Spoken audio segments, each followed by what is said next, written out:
Sir. Yes, sir. Okay, thank you. So today we'll be discussing about delirium poisoning, and of that, the important one is Tatura. So, just-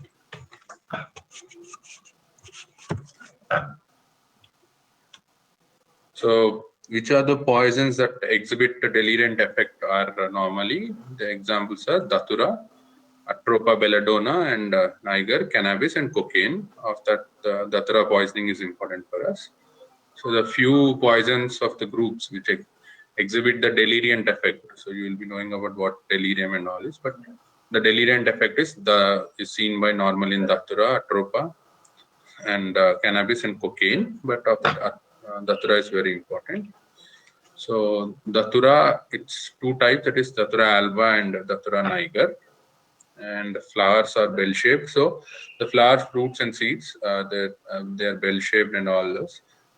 And all parts of the plant or this thing is poisonous, and the seeds and fruits are the most. So of the all the fruits, the seeds, and all are more toxic, whereas the other parts are also poisonous, and they contain 0.2 to 0.4% of hydroxin, hydrosamine, and traces of atropine. So though all the parts of the datura is poisonous, only the fruits and the seeds are the most toxic. So how does this act? So it exhibits both actions, that is central and peripheral action. So mainly the action is on the CNS, and the it's an anticholinergic effect. So eyes, CVS, smooth muscles, glands, and almost all is affected, and it decreases the bronchial secretion. So how are the CNS effects? In small doses, it stimulates the CNS, whereas the large doses depresses the CNS. So this is an important point. Causes delirium and coma. Both small doses and large doses. Small doses have stimulation of CNS, whereas the large doses have depression on the CNS. So it causes delirium and coma. So what are the peripheral effects? So depression of the cholinergic fibers with parasympathetic paralysis. So it has both effects on the central and peripheral action. So on small doses, it stimulates the CNS, whereas on the large doses, it depresses the CNS and causes delirium and coma. Whereas the depression of cholinergic fibers with parasympathetic paralysis is what you see in the peripheral effects. So what are the signs and symptoms that normally you see? So the patient will be very hot, dry, red, blind, and mad. So here you can see there is effect of traces of atropine effect, hydroxin, which acts on the smooth muscle cells, causes relaxation of the smooth muscle and leads to paralysis effect. So that is why you will be seeing parasympathetic paralysis and cholinergic depression of the cholinergic fibers. So the patient will be hot, dry, very red due to inflammation and all, and the vision will be decreased, lost, or and he'll be in delirium. So he'll be mad as, and so this small this thing, hot as hair and dry as bone. This is what they define a delirium poisoning patient. So next, the features appear as two stages. The first stage is as stage of delirium, and the second one is stage of coma. So there are two stages of appearance of the features, and that is one is stage of delirium and stage of coma when the central effects are seen. So the stage of delirium. So how is it seen? It's seen from few minutes to half an hour after the ingestion of the poison, and the mouth and throat will be dry and dry as bone because bones are the driest. So as mouth and throat will be dry, and intense swallowing will be seen, and thirst, increased thirst. Patients due to the dryness, there is increased thirst and difficulties in talking and burning pain in the abdomen. So whenever someone wants to talk, you need to have that saliva and all to have the effect. So when there is mouth is dry and dry as bone, that is mouth and throat, it will be very difficult in talking and difficult in swallowing. So you'll be seeing intense swallowing, increased thirst, and difficulty in talking, and there's a burning pain in the abdomen. The next is patient will be seen with dizziness, confusion, and the drunken gait. Normally, when you ask patient to anyone to walk, he will be seen with a drunken gait and inability to stand, and the hoarseness of voice or aphonia, and hot as air, which we define as skin becomes dry, hot, and exfoliated. So it's a stage of delirium. It's seen in few minutes to half an hour, and the patient has dryness with mouth and throat, and which results in intense swallowing, increased thirst, and difficulty in talking, and burning pain in the abdomen. And next, patient has dizziness, confusion, and the gait is as a drunken person gait, and there is inability to stand because of the effects of the delirium and the hoarseness of voice, and the skin becomes dry, hot, and exfoliated. The body temperature may rise and red as beet, because it's called as face becomes flushed and conjunctiva becomes red, and pupils are dilated, photophobic, diplopia, and loss of accommodation. So I'll come again. Skin becomes dry, hot, and exfoliated. Body temperature is raised, and the face becomes flushed, and conjunctiva becomes red, and pupils are dilated, photophobic, and the diplopia and loss of accommodation will be seen. So because of the loss of accommodation, diplopia, and pupils being dilated, there will be difficulty in vision, and it becomes blind as bad as that what they described as. Face becomes red, flushed, conjunctiva red, and there is skin becomes dry, hot, exfoliated, and there is dryness of mouth and throat. So 1, 2, 3, 4. And on examination, you will be seeing the pulse being increased, the tachycardia due to increased temperature and the inflammation, and the respiration is also increased respiratory rate, difficulty in breath. So, and the next is muscle tone. So decreased deep tendon reflexes and the muscular spasms are seen, and the patient has convulsions. So the important point is these 4 points, where you can be seeing dryness as mouth and throat will be dry, which results in intense swallowing, increased thirst, difficulties in talking, and burning pain in the abdomen. And there is skin becomes dry, hot, and exfoliated. Face becomes flushed, conjunctiva red, and the pupils are dilated, photophobia is seen, and diplopia and loss of accommodation is seen. So the patient has difficulty in vision, or he will be blind. And on examination, pulse and respiration are increased, difficulty in uh, taking breath, and the muscle tone, there will be decreased deep tendon reflexes, and the muscular spasms are seen. And the convulsions may also be seen in few patients. So the delirium sets in as patient the patient will be restless, noisy, violent, and may have to be kept controlled in the bed by several persons. And as he is inclined to run away from the bed and wander about. So if you can see the patient, whenever there is a patient in delirium, he is very restless and noisy, and he doesn't have control on his body, and he just wants to go away and run away. So it's important we tie him up. So that's how the patient will be presented, and that you call as mad as hen, where just a minute. Yeah. So mad as hen, where the person may be silent or may mutter indistinct, incoherent, and inaudible words, or there will be visual or auditory hallucination. So the, the patient may be silent or may mutter indistinct, incoherent, and inaudible words, and there will be visual and auditory hallucinations, and the patient just is restless and just wants to run away. And the grasping, he will be complaining of grasping of imaginary objects and imaginary threads from the tips of the fingers. That is called carpophogia. That is picking of bedclothes, and the imaginary threads from the tips of the fingers is what he will be complaining. So the few CNS effects are person may be silent or may mutter indistinct, incoherent, and inaudible words, visual and auditory hallucination, and grasping of imaginary objects, and imaginary threads from the tips of the finger. And the patient may be in fits of laughter and other times in tears. So you'll be seeing bipolar symptoms where he may be laughing and sometimes he may be crying. And delirium may pass off in an hour or so when the patient becomes drowsy and silent. So that is how the patient present. He has no coherent at all. He is conscious, but he is not coherent. So delirium sets in a patient and become restless, noisy, violent, and this is how he'll be silent or may mutter indistinct, incoherent and inaudible words, and complain of hallucinations, such as he grasping of imaginary objects or imaginary threads on the tips of the finger. And he may be having fits of laughter or other times in tears. And the delirium normally passes off in an hour or so, and when the patient becomes drowsy or silent. The person begins to improve and awakes with severe headache, vertigo, nausea, and vomiting. And the vision remains disordered for few days until dilatation of pupils subside. So it is not possible to see when the pupils are dilated in the broad daylight.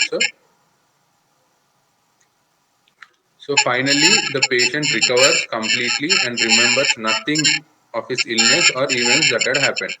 So whenever the patient with datura poisoning comes, he'll be more or less like the very drunken patient where he is incoherent and his gait is lost and he doesn't know what he is talking and all. So that's how it's similarly is that the person begins to improve and awake with severe headache, vertigo, nausea, and vomiting. And the vision remains disordered for few days until dilatation of pupils subsides. Finally, the patient recovers completely and remembers nothing of his illness or events that had happened. So that is how the stage of delirium will be. The few important points, I'll just repeat it again. Stage of delirium, the patient will have dryness, hot, the skin becomes dry, hot and exfoliated, face becomes flushed with conjunctiva being red, and the pupils dilated and diplopia, which results in the blindness or difficulty in vision, and the pulse and respiratory rate being increased, and the muscle tone with decreased deep reflex and muscular spasms is seen. The convulsions may be present in few patients, and the patient, as the delirium sets in, becomes restless, noisy, and violent, and the person may be silent or mutter indistinct, incoherent, and inaudible words, and will have visual and auditory hallucinations. So it's more or less similar to a fully drunken persons where you will be seeing similar complaints. So this is how it will be. Next, the stage of coma. This occurs when drowsiness passes into stupor followed by convulsions and coma. So whenever the patient is drowsy and then passes into stupor followed by convulsions and coma, then the stage of coma will set in. And generally the signs of deterioration are seen, and death usually results from respiratory depression. So this is important. The death in this is due to the respiratory depression. So next, how is datura, the metabolism and all? Datura is excreted unchanged in urine for 10 to 20 hours after ingestion, and urine should always be preserved for chemical analysis. So the fatal dose is 100 to 125 Cs, which generally results in death, and for this thing 50 to 60 Cs, and the fatal period is within 24 hours. So how do you want to treat? So the fatal dose, you can just remember, it is 100 to 125 Cs, and the fatal period is 24 hours. And for the investigations, you can go, it's seen in urine, so urine analysis is enough for the investigation purpose. So how do you want to treat a datura poisoning?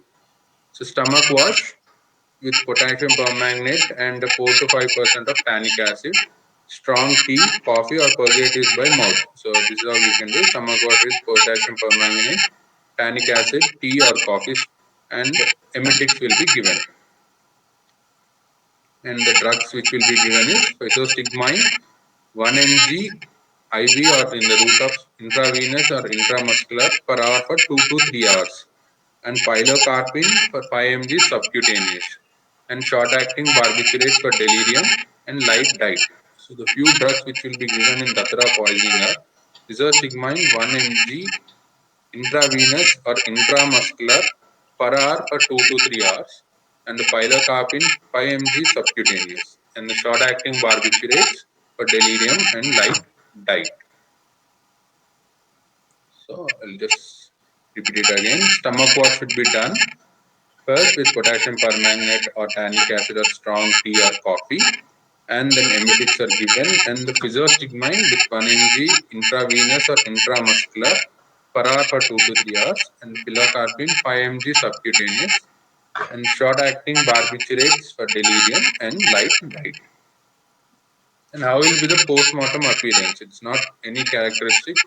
Cyanosis will be seen due to respiratory depression. The dilated pupils as seen as a secondary effect in the general signs of poisoning.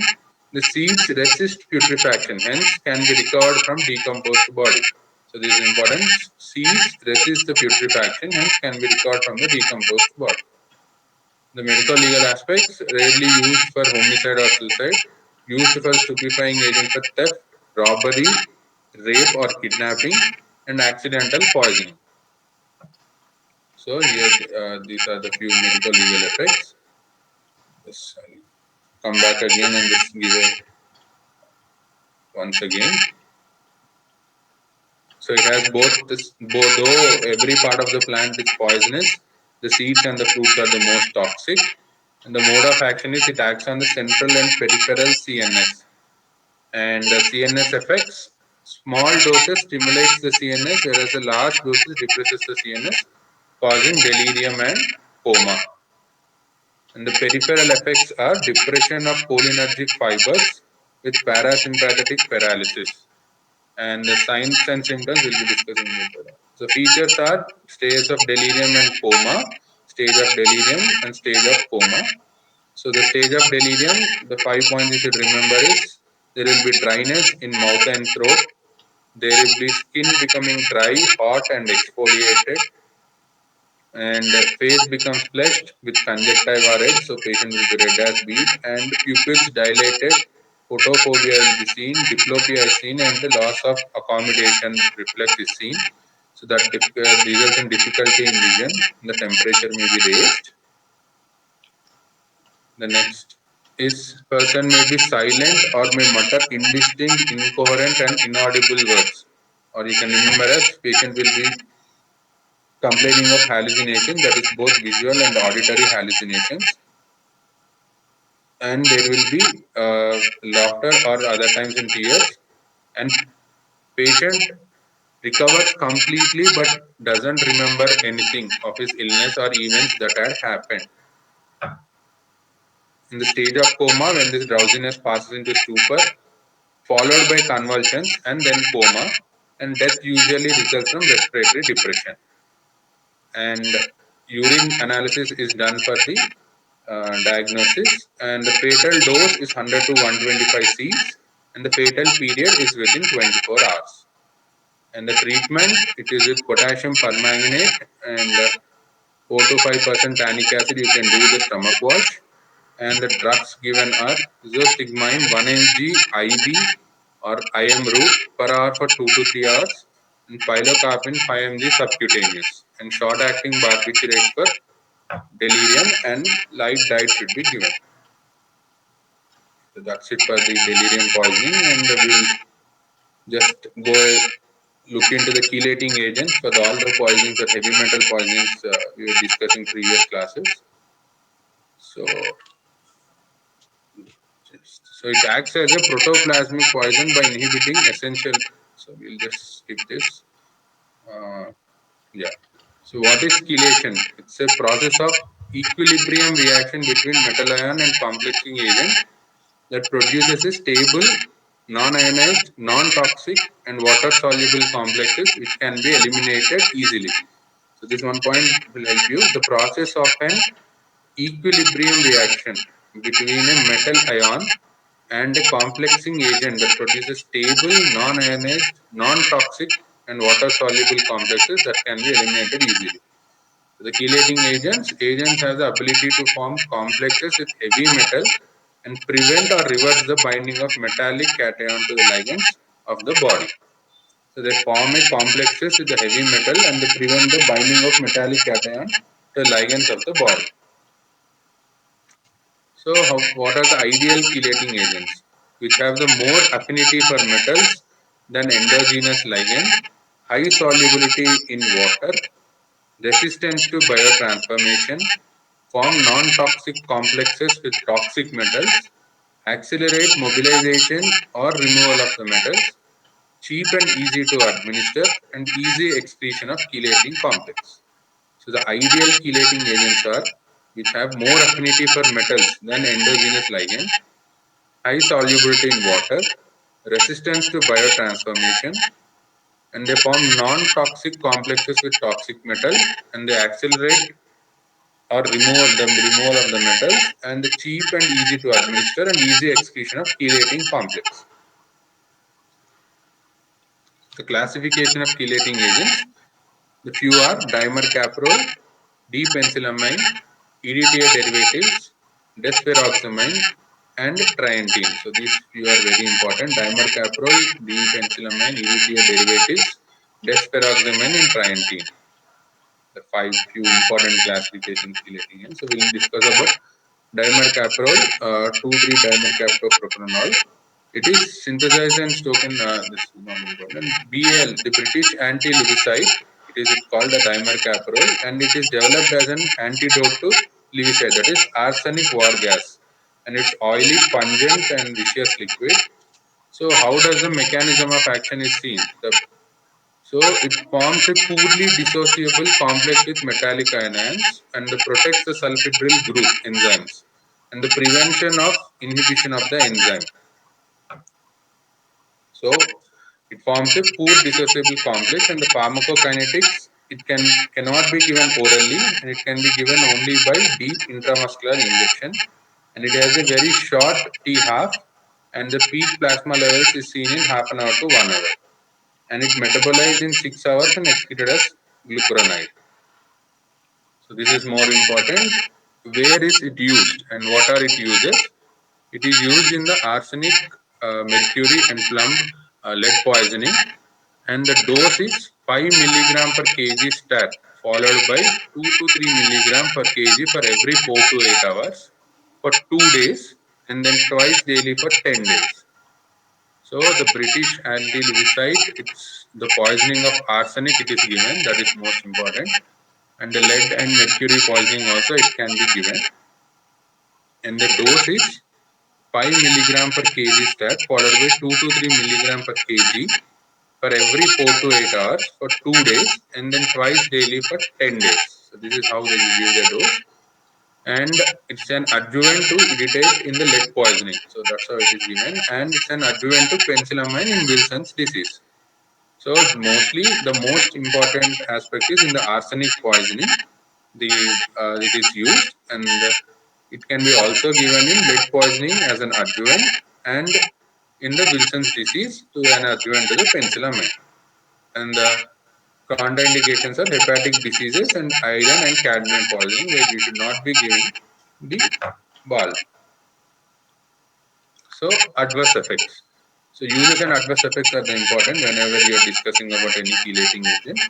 So the uses is in arsenic poisoning, mercury and lead poisoning, and the dose is 500 kg per kg stat, followed by 2 to 3 mg per kg for every 4 to 8 hours for 2 days, and then twice daily for 10 days.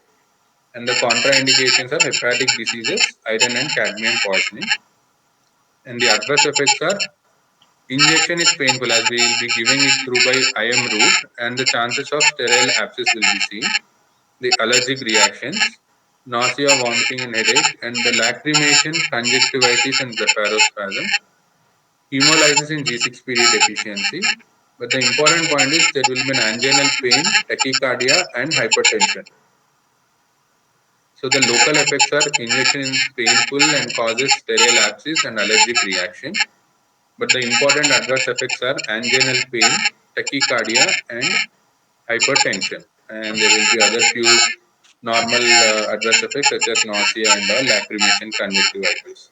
And there will be hemolysis in G6PD deficiency. So these are the uses and adverse effects of British anti-lewisite. And DMSA, that is 2,3-dimercaptosuccinic acid or succimet. The uses will be seen. The uses, it is used in lead poisoning and also in arsenic, cadmium, and mercury poisoning. The side effects are nausea, anorexia, vomiting, and diarrhea, weakness, dizziness, and there will be transient elevation of hepatic transaminase enzymes. So these are all normal side effects, but the important one is transient elevation of hepatic transaminase enzymes.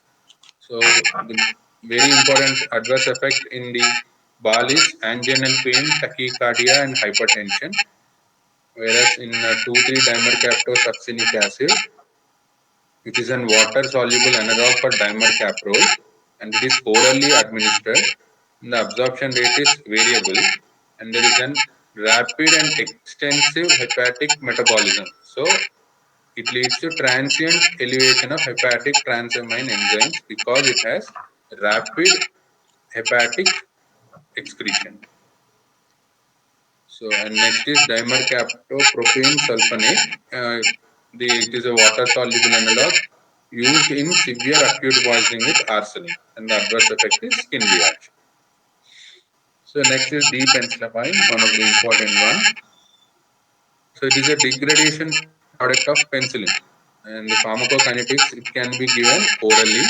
And the absorption is inhibited by food, so it should not be given along with food. And the peak plasma concentration is seen in 1 to 3 hours, and it is metabolized by liver. So D-penicillamine can be given orally, and it is the peak concentration is seen in 1 to 3 hours, and it is metabolized by liver. So where is it used? It is used in copper, lead, and mercury poisoning, and in Wilson's disease, that is hepatolenticular degeneration is seen, and the dose is 1 to 2 gram per day in 4 divided doses. So it's used in copper, mercury, and lead poisoning, and in Wilson's disease, and the dose is 1 to 2 gram per day in 4 divided doses. The other uses where it can be given, the D-penicillamine is rheumatoid arthritis, cystinuria, and primary biliary cirrhosis and scleroderma. So the important diseases you should be remembering is copper poisoning and Wilson's disease, and the other could be rheumatoid arthritis, cystinuria, and cirrhosis. So what are the adverse effects? Bearing than few general adverse effects, there are hematological toxicities and autoimmune syndrome. They are aplastic anemia, agranulocytosis, and thrombocytopenia. So this is very important. It leads to agranulocytosis and aplastic anemia, the hematological toxicity, the secondary to D-penicillamine, and it leads to, and others is drug fever, polyarthritis, and exfoliative dermatitis. So the few points that you should be remembering here in D-penicillamine is aplastic anemia, agranulocytosis, and whereas in British anti-leukocyte, it is anginal pain and tachycardia and hypertension. And here it is aplastic anemia, granulocytosis, and thrombocytopenia, and others are polyarthritis and exfoliative dermatitis. And the general toxicities such as headache, rash, and also will be seen. The next is trientine. This trientine is used in Wilson's disease along with D-penicillamine, but it is less potent but safer than D-penicillamine. And the adverse effects are anemia, and the dose is 2 grams in adults in 2 to 4 divided doses. Here you can see the D-penicillamine is also given 1 to 2 gram per day in 4 divided doses in Wilson's disease. And the trientine can also be given in Wilson's disease. It is less potent but more safer than the D-penicillamine. And the dose is also 2 gram in adults and 2 to 4 divided doses. The next is desferoxamine. This is very important. The desferoxamine, it is a chelator of iron, and it removes iron for hemosiderin and ferritin, but not from hemoglobin and cytochrome. This is a very important point. It removes iron from hemosiderin and ferritin, but not from hemoglobin and cytochrome. So it is a chelator of iron, given in iron toxicity. And the mechanism of action is it binds to ferric iron to form pyroxamine. This is a stable water-soluble complex. The pharmacokinetics are poorly absorbed after oral administration, and it's used parenterally and metabolized by enzyme present in the plasma. So it removes iron from hemosiderin and ferritin, but not from hemoglobin and cytochrome. And the mechanism of action is it binds to ferric iron to form pyroxamine. So the uses, where is it used? It is used in acute iron toxicity, and the dose is 10 to 15 milligram per kg per hour with a constant infusion, and 50 milligram per kg IM. So when you are giving it as an infusion rate through IV route, you are giving it as 10 to 15 mg per kg per hour, and when it is given in IM, it is given 50 mg per kg. And it using chronic iron intoxication and acute iron toxicity. In chronic iron intoxication, it is given 0.5 to 1 gram per day IM. And it's also using for the chelation of aluminum in dialysis patient. So whenever there is an acute iron toxicity, we will be giving it as an IV route where it is 10 to 15 mg per kg per hour or 50 mg per kg IM, and whereas it is in chronic iron intoxication, it will be 0.5 to 1 gram per day intramuscular route, and it also be used in aluminum chelation in dialysis patients. So what are the adverse effects? Other than this allergic reactions and abdominal discomfort and diarrhea, the important one is it leads to cataract and neurotoxicity and pulmonary syndrome. So the important side effect or the adverse effect to be remembered in this is allergic reactions and abdominal discomfort and diarrhea, those being normal. The important one is cataract, neurotoxicity, and pulmonary syndrome. The adverse effects to be remembered in desferoxamine. And the contraindications are renal disease and pregnant women. So I'll just come again with this desferoxamine. Desferoxamine is a chelator of iron. It removes iron from hemosiderin and ferritin, but not from hemoglobin and cytochrome. It binds to ferric iron to form pyroxamine, and it's poorly absorbed after oral administration, and it's used parenterally.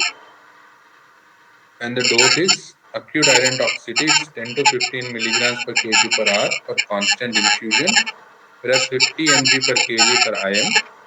And whereas in chronic iron intoxication, it's 0.5 to 1 gram per day IM. In the adverse effect, the important adverse effect to be remembered is cataract, neurotoxicity, and pulmonary syndrome. Deferriprone, it's orally effective but less effective than desferoxamine, and it's used in patients in whom desferoxamine is contraindicated or unacceptable and not tolerated.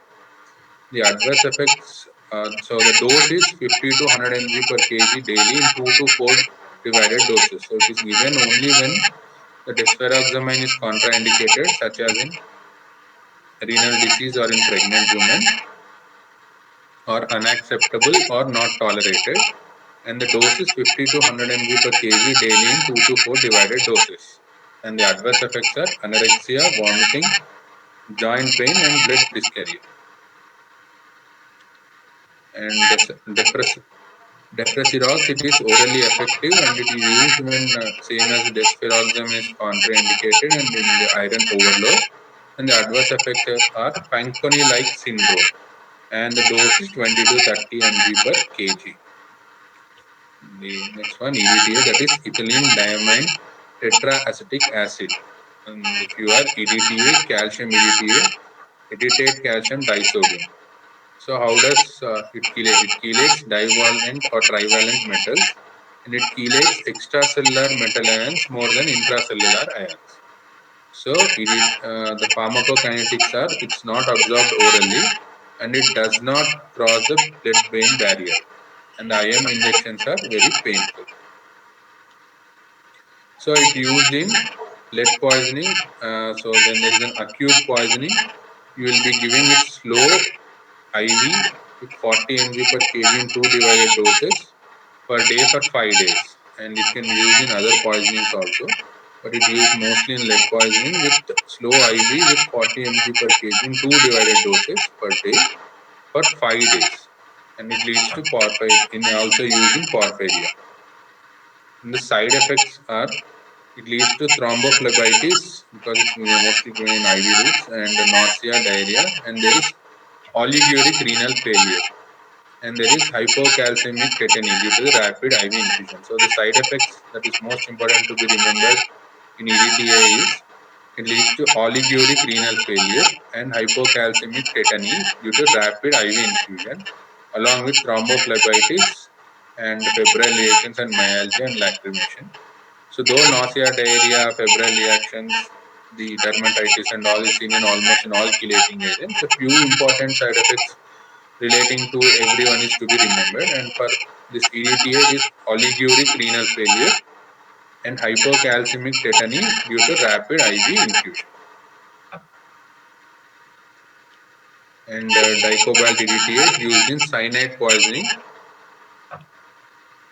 So just to have an overview, the calcium EDTA or sodium EDTA is used in lead poisoning. Desferoxamine is used in iron poisoning, and it can be used in aluminum chelating agent in dialysis patient.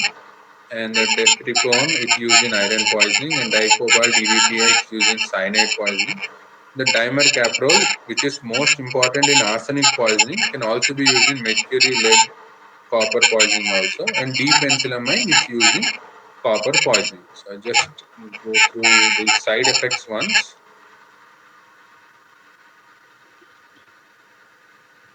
So the dimercaprol or British anti-leucide, it is used in arsenic poisoning. And the important adverse effect is anginal pain, tachycardia, and hypertension. And the D-penicillamine, which is a degradation product of penicillin used for the copper, mercury, and lead poisoning, and it leads to aplastic anemia and agranulocytosis and thrombocytopenia, and there is exfoliative dermatitis in this thing. And the desferoxamine, which is a chelator of iron used in acute and chronic iron toxicity, leads to cataract, neurotoxicity, and pulmonary syndrome. And it's contraindicated in renal disease and pregnant women, in whom you will be giving destriprone or deprasirox. And ethylene diamine tetraestic acid, which is used in lead poisoning, and the side effects are oliguric renal failure and hypocalcemic tetany, which results due to the rapid IV infusion, and along with the other side effects such as nausea, diarrhea, and febrile reactions. So the calcium sodium EDTA is used in lead poisoning. The desferoxamine is used in iron and aluminum poisoning, and the destriprone is used in iron poisoning, and the dimercaprol or British anti-leucide is used in arsenic, mercury, and lead poisoning. And the D-penicillamine is used in copper poisoning. So that should be the end. So we'll discuss next week with some other topic. Thank you.